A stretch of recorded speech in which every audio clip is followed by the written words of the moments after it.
They thought they could erase a world, that by burning Earth humanity itself would die, but they forgot what burns also forges. From the ashes of our home something older, darker, and far more relentless rose.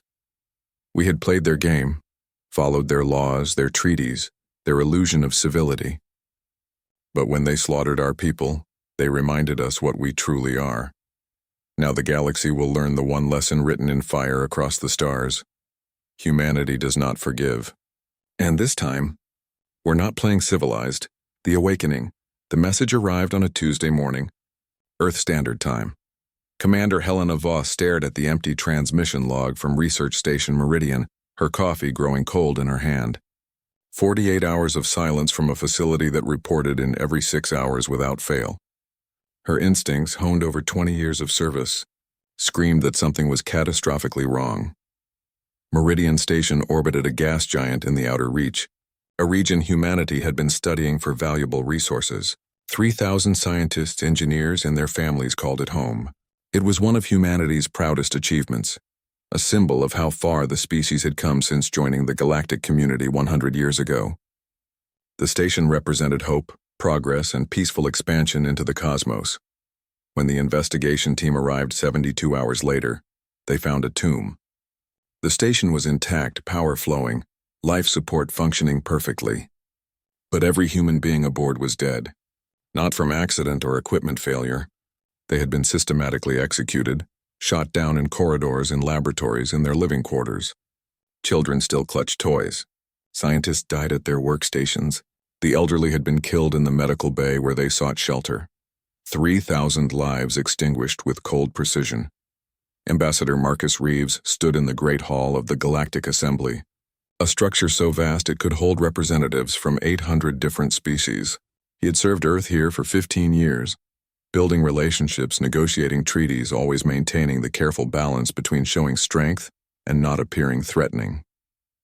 He had believed in this system, in the idea that civilization could transcend violence through dialogue and law.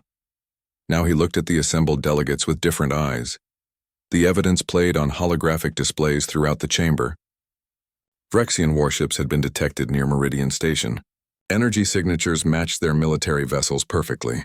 Debris analysis confirmed Vrexian weapons had been used. Surveillance footage from the station's final moments showed Vrexian soldiers in distinctive armor moving through corridors, executing anyone they encountered. The Vrexian Collective was a mid-tier power, controlling 30 star systems and commanding respect through their formidable military.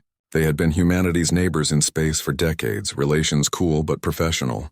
There had been disputes over resource rights in the outer reach, negotiations that had grown heated. But nothing that suggested this was coming.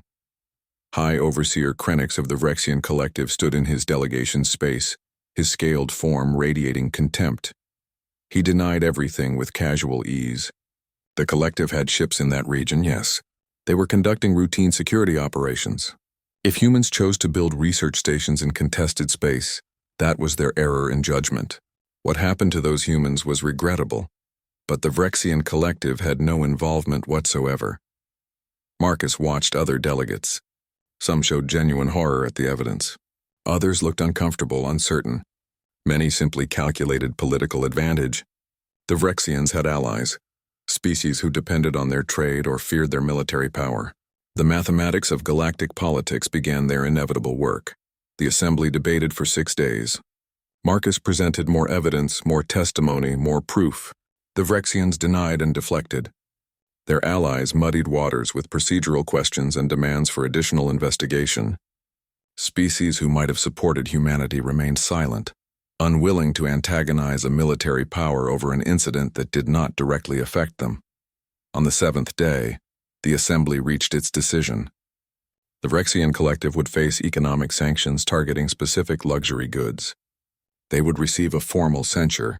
A committee would be established to review protocols for colonial claims in disputed regions. The matter would remain open for further investigation pending new evidence. Marcus stood in his delegation space and felt something break inside him. 3,000 humans murdered, 3,000 civilians including children, and the response was sanctions on luxury goods and a committee. He opened a secure channel to Earth, to President Chen Xiaoming, to the Defense Council, to the hidden infrastructure that had been growing in darkness for a century, the infrastructure that the galaxy knew nothing about. President Chen appeared on his private screen, her face carved from stone. "Marcus," she said quietly, "you have your authorization." He turned back to face the assembly. The chamber had begun moving on to other business, the massacre at Meridian already fading into history. Marcus raised his hand, requesting recognition to speak. The speaker, an ancient being called a tormentor, whose species had been spacefaring for 10,000 years, acknowledged him with barely concealed impatience. "Humanity thanks the assembly for its time," Marcus said, his voice carrying clearly through the vast space. "We have heard your decision. We have seen how galactic law responds to the murder of 3,000 civilians. We have learned what justice means in this chamber." He paused, making sure every sensor, every eye, every alien organ of perception was focused on him. Effective immediately, humanity withdraws from the Galactic Assembly. We withdraw from all treaties, all agreements, all protocols established by this body. We will no longer be bound by laws that do not protect us. We will no longer trust in justice that does not exist.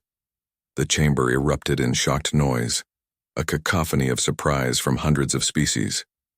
Marcus continued, his voice cutting through the chaos. "For 100 years, humanity has played by your rules. We have been patient. We have been diplomatic. We have extended trust and friendship. You have mistaken our civility for weakness. You have mistaken our patience for cowardice. You thought because we chose peace we were incapable of war." He looked directly at Overseer Krenix, whose expression had shifted from contempt to uncertainty. "That ends today. The Vrexian Collective has committed an act of war against humanity. We accept that state of war, and we will show you what humans truly are when everything is taken from us." Marcus turned and walked from the chamber. Behind him, the assembly descended into chaos. Ahead of him, Admiral Sarah Okonkwo was waiting with Earth's hidden fleet. The age of humanity playing Civilized was over. The silent century, as it would later be known, had ended not with humanity's voice raised in anger, but with the terrible quiet before the storm. The reckoning Admiral Sarah Okonkwo stood on the bridge of the UN's Retribution, watching the tactical display with calm focus. Around her floated the rest of humanity's true fleet, ships that officially did not exist. For 100 years, Earth had been building in secret, preparing for a day they hoped would never come. That day had arrived. The galaxy knew about Earth's defense fleet, approximately 400 ships assigned to protect human worlds and trade routes. What the galaxy did not know was that humanity had been constructing military infrastructure in hidden locations throughout their territory, automated shipyards inside hollow asteroids, weapons development facilities disguised as mining operations, research stations that studied alien technology and found its weaknesses.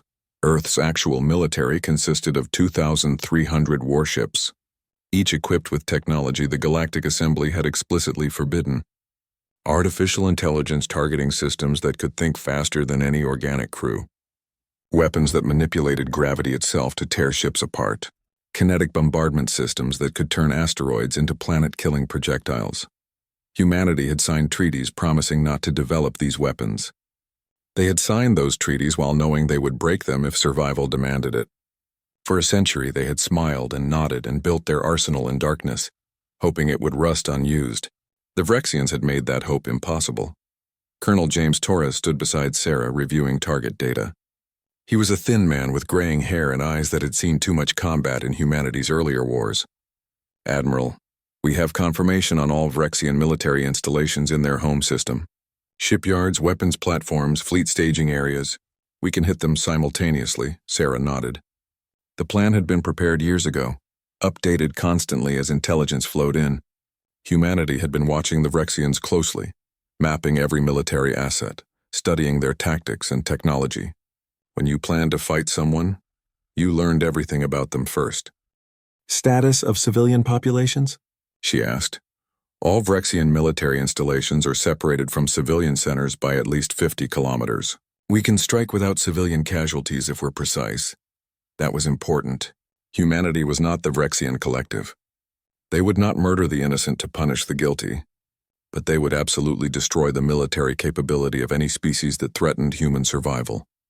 "Begin operations," Sarah ordered. Across Vrexian space, Human warships emerged from faster-than-light travel with perfect synchronization. They had approached using stealth technology that made them invisible to Vrexian sensors. Technology humanity had developed by studying how various alien species detected ships, and then finding ways to fool those detection methods. The Vrexians detected the human fleet only when weapons started firing. Vrexian shipyard in orbit around their industrial world of Tekker simply ceased to exist.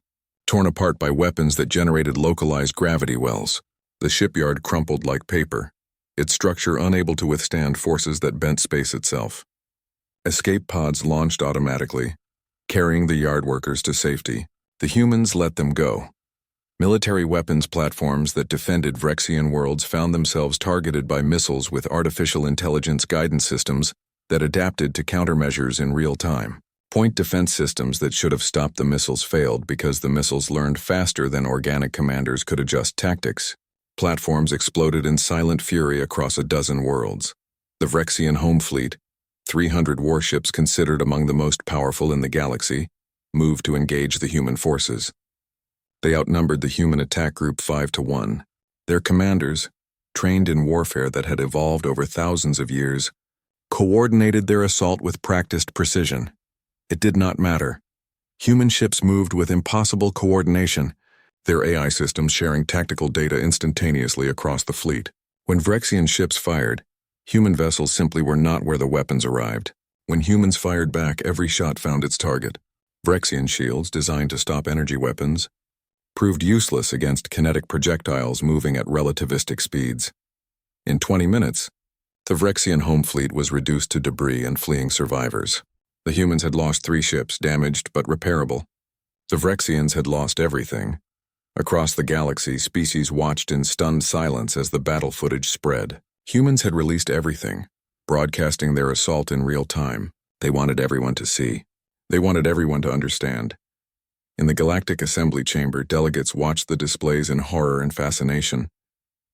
The species who had dismissed humanity as insignificant now saw what humans had been hiding. The allies of the Vrexians who had supported them in the assembly suddenly found excuses to distance themselves. High Overseer Krenix watched his empire burning from his command center on the Vrexian homeworld. Reports flooded in from every military installation. Shipyards destroyed, weapons depots eliminated, fleet bases burning. The humans were systematically dismantling the military infrastructure the Vrexians had spent centuries building, and they were doing it without touching civilian populations. Every strike was precise, every target purely military. The humans were not seeking revenge. They were seeking to ensure the Vrexians could never threaten anyone again. Krenix opened a communication channel to the nearest human warship, prepared to demand they cease this unprovoked aggression. Admiral Okonkwo's face appeared on his screen before he could speak. "Overseer Krenix," she said, her voice cold and professional. "You murdered 3,000 human civilians. You committed genocide against a peaceful research station. The Galactic Assembly failed to deliver justice. So we will. You cannot do this," Krenix said, trying to sound authoritative despite the fear rising in his chest. "The Assembly will intervene. You are violating dozens of treaties. You will face consequences." "We left the Assembly," Sarah reminded him. "We are no longer bound by their treaties. As for consequences, look around you. Your military is being destroyed. Your ability to wage war is being eliminated. These are the consequences of murdering humans." The transmission ended. Krennic stared at the blank screen, understanding finally settling on him. The humans were not going to negotiate. They were not going to accept diplomatic solutions. They were going to ensure the Vrexians learned what happened when you attacked humanity. The assault continued for 8 days. Every Vrexian military installation was systematically targeted and destroyed. Every warship that did not surrender was eliminated. Weapons factories, training facilities, command centers, all reduced to rubble or captured intact. The humans offered surrender terms constantly, broadcasting them on all frequencies. "Lay down your weapons. Power down your shields. You will be treated as prisoners according to galactic conventions." Many Vrexians accepted. Those who did not were destroyed with ruthless efficiency. When it ended, the Vrexian collective possessed 30 star systems and 2 billion citizens. They also possessed exactly zero ability to wage war. Their military had been completely dismantled. Human occupation forces moved in, not to conquer but to ensure no secret rebuilding occurred. Ambassador Marcus Reeves returned to the Galactic Assembly, though humanity remained officially withdrawn. He stood in the human delegation space and addressed the shocked chamber.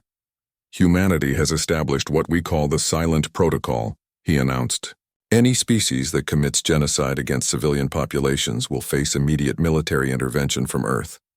Not sanctions, not committees, not debate, military action designed to eliminate their capacity for violence." He looked around at the assembled delegates, meeting their various forms of visual perception without flinching. "We hoped we would never need this protocol. We hoped the Assembly's laws meant something. We hoped civilization was real. The Vrexians taught us otherwise. We will not make that mistake again." A delegate from the Hesterian Republic, a species known for wisdom, spoke carefully. "You are establishing yourselves as judges and executioners. Who gave humanity this authority?" "The 3,000 dead at Meridian Station gave us this authority," Marcus replied quietly. "Every species that has been massacred while the Assembly expressed concern gave us this authority. We do not ask for permission. We inform you of reality." The galaxy learned quickly that humanity's words were not empty threats. When a pirate group attacked a colony of the peaceful Marani species, human warships appeared within hours and eliminated the pirates completely.